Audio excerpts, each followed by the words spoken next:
like to the opposite side. Yeah, I'm done.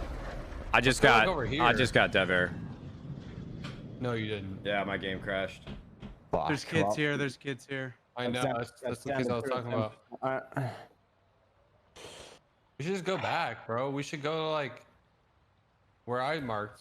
Fucking game, bro. You sit here for fucking 9 hours trying to do this shit. We get to the 5th fucking game and my shit crashes on a fucking state-of-the-art PC, 3090, i9 maxed out, spec'd out, $5 grand on this fucking thing for this dumbass fucking game to crash. Jesus Christ, I just spent my whole day trying to get this goddamn thing. I mean, I know I sound like a whiny little bitch about a video game, but Jesus Christ. Fix your fucking shit. You just made $1 billion! And you've done it every year! Every fucking year! You have made $1 billion+ from this game! And I can't even fucking play it! Holy shit! If any of you saw my face the first time I watched that clip of Nadeshot, you would have seen the biggest smile I have ever produced. And the reason why I was so happy to see Nadeshot get that upset with Activision is because I know how big of an influence Nadeshot is within the Call of Duty community. He owns 100 Thieves. He has a CDL team competing within Call of Duty and even Valorant as well. And so he clearly has a big name attached to him, and he definitely has an influence whenever he does provide feedback to the Call of Duty team and Activision themselves. And so not long after that clip of him went viral, sure enough, Activision and Call of Duty put a statement out there regarding all of our concerns with Warzone 2.0 and the current state with Call of Duty. And that's actually the reason why I wanted to show this clip at the beginning of the video, is because I wanted to remind everybody where Call of Duty was a year ago with Modern Warfare 2 and how horrible of a year that was with Infinity Ward's communication and listening to player feedback, because especially after the beta, hearing what they had to say with responding to our feedback after the beta, oh my god, that was just, oh my god, it was a nightmare, an absolute nightmare reading all that. And so I definitely want to remind everybody where Warzone and Call of Duty was a year ago. I mean, Warzone 2.0, that era that we had was so downright horrible. They had to remove the 2.0 from the Warzone name. And that just really goes to show like what impact that really had within the Call of Duty community itself. And even though with Modern Warfare 2's multiplayer, I actually was quite fond of it compared to Modern Warfare 2019, I thought Infinity Ward definitely stepped up in a lot of ways. But again, going back to their communication and not listening to any player feedback was definitely holding the game back from potentially being so much better, because I definitely had so much fun playing ranked play, something that I normally never play on. But Call of Duty has just not been the same since Modern Warfare 2019 has released, and honestly, since that game released and how controversial it was to not have our classic minimap and how red dots don't appear when shooting an unsilenced weapon, dead silence not being a perk anymore, you know, there was a lot of controversy with that, because it seemed like a lot of like casual Call of Duty players liked what Infinity Ward did with the changes, but us, like, you know, players like myself who've been playing the franchise for years, you know, we see these changes and we're just like, what the hell is this team doing, you know?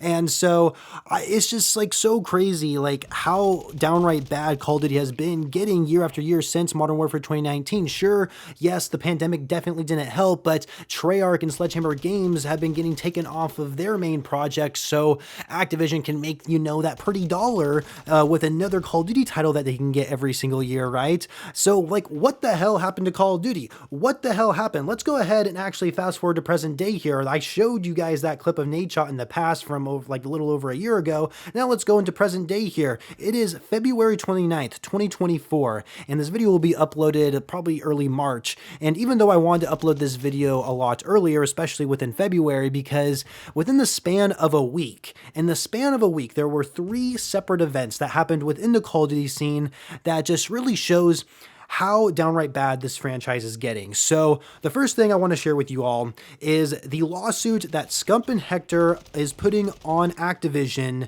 for $680 million for being a monopoly over the CDL, which of course is the competitive Call of Duty League.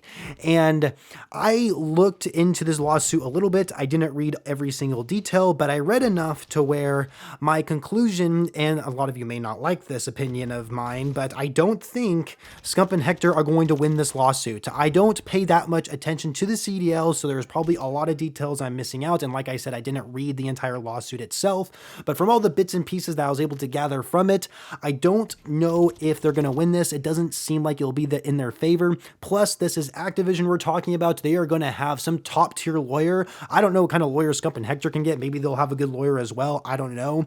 But still, it's Activision we're talking about here. They are the big dogs here. They're going to have a really good lawyer in this situation. And it is upsetting to see Scump and Hector actually attack Activision like this. But at the same time, I kind of like it because it's showing just like how much passion us dedicated fans have to the series and what changes we want to be made. But if we can't get those changes to happen, then I guess the lawsuit is our last resort. And so even though I don't think Scump and Hector will win this lawsuit against Activision, I want them to. My God, if they win this lawsuit and they actually, get the $680 million or however the lawsuit and funds get dispersed, however it works, right?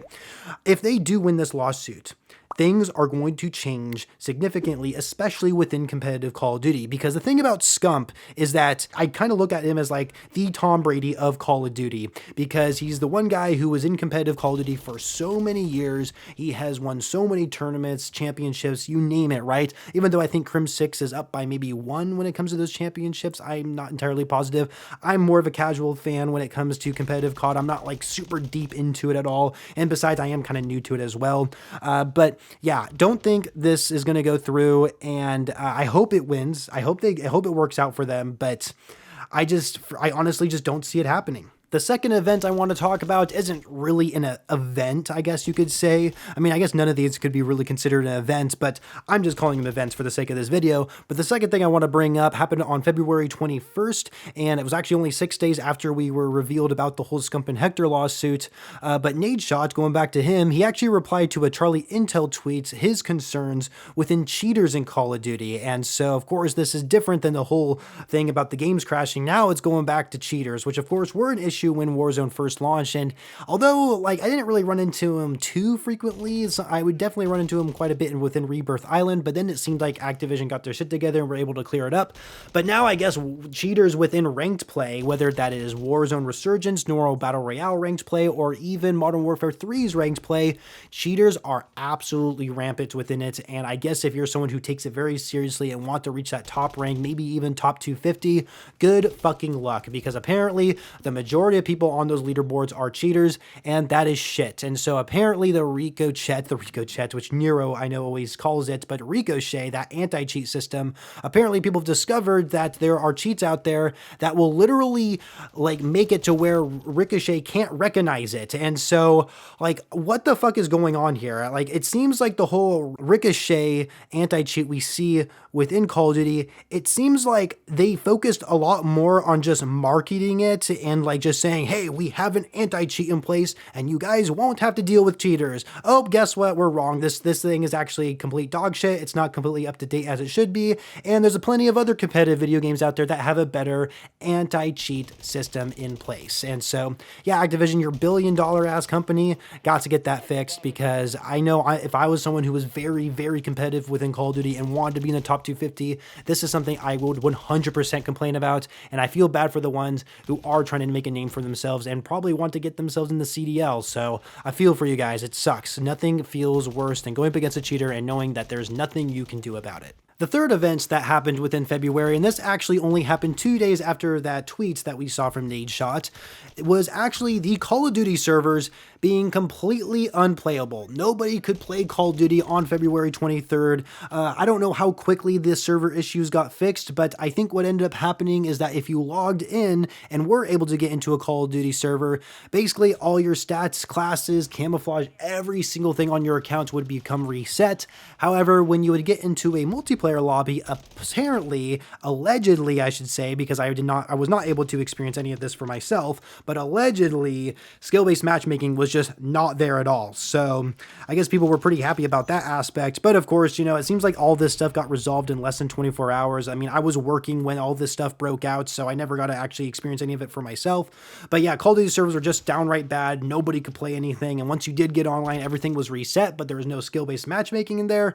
Of course, all of that is all like done and over with. So all our account stats and, you know, all our challenges are still unlocked. So everything is fine now within our accounts. And so I don't know what was going on with the server issues that day. I mean, maybe they had to go through a server reset and just said, fuck it, we're just going to have to like fuck everyone over here. I don't know.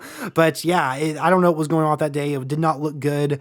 And I might have actually broken the Ricochet anti-cheat even more, because that not long after the servers got fixed, it seemed like some new cheats were rolling in for people who were starting to use. So I don't know what's up with that. I wasn't anticipating this video to be over 10 minutes, but here we are anyway. And so to end things off, I want to briefly go over my YouTube channel, just because, you know, it's been over 50 days since my last upload, and I'm sure there's been a couple of you out there who do want to watch more of my videos and might be wondering where the hell I am.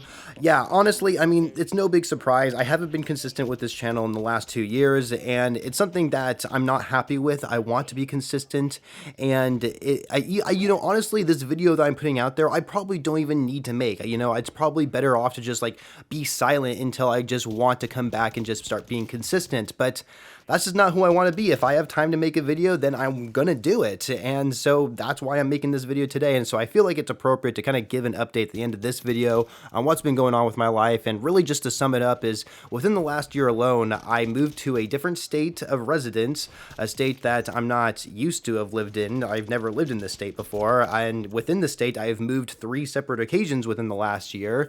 So, and pretty much every time I move, it's actually pretty hard for me to like be in a comfortable environment to make videos for you guys, and I don't know why that is. It's just a new living arrangement, and so I just try to get comfortable like when wanting to record a video, and I don't know, it's just weird for me. I don't know why I get uncomfortable when I move to a new location, so it takes a little bit of time for me to adjust to.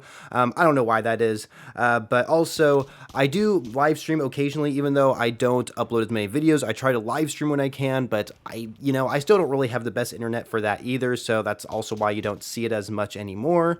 But, you know, Call of Duty, going back to that, because of like how bad it is when in terms of content creation with Call of Duty, you know, it honestly is hard to come up with good content for a YouTube video on Call of Duty, and that's why you see a lot of commentators out there just really talking about Call of Duty and bashing on it, because there's really nothing else you can make content on, which is actually a really bad thing. It's a real bad thing that the fans have to talk crap about the own game they loved in order to make content, rather than actually talking about the game itself, right? I mean, you will notice that my last 2 videos are about aftermarket parts, which I still want to make more videos on, and originally I actually want to cover every aftermarket part that was in the game, but it seems like Sledgehammer Games is going to be adding more and more every single season, and so that's going to be really hard for me to keep up with. So I think from here on out, if I do make more aftermarket part videos, it's just going to be based on the ones that I think are really interesting, and then therefore I'll just cover them on my channel. But of course, Exclusive Ace, he's like the #1 channel to watch when it comes to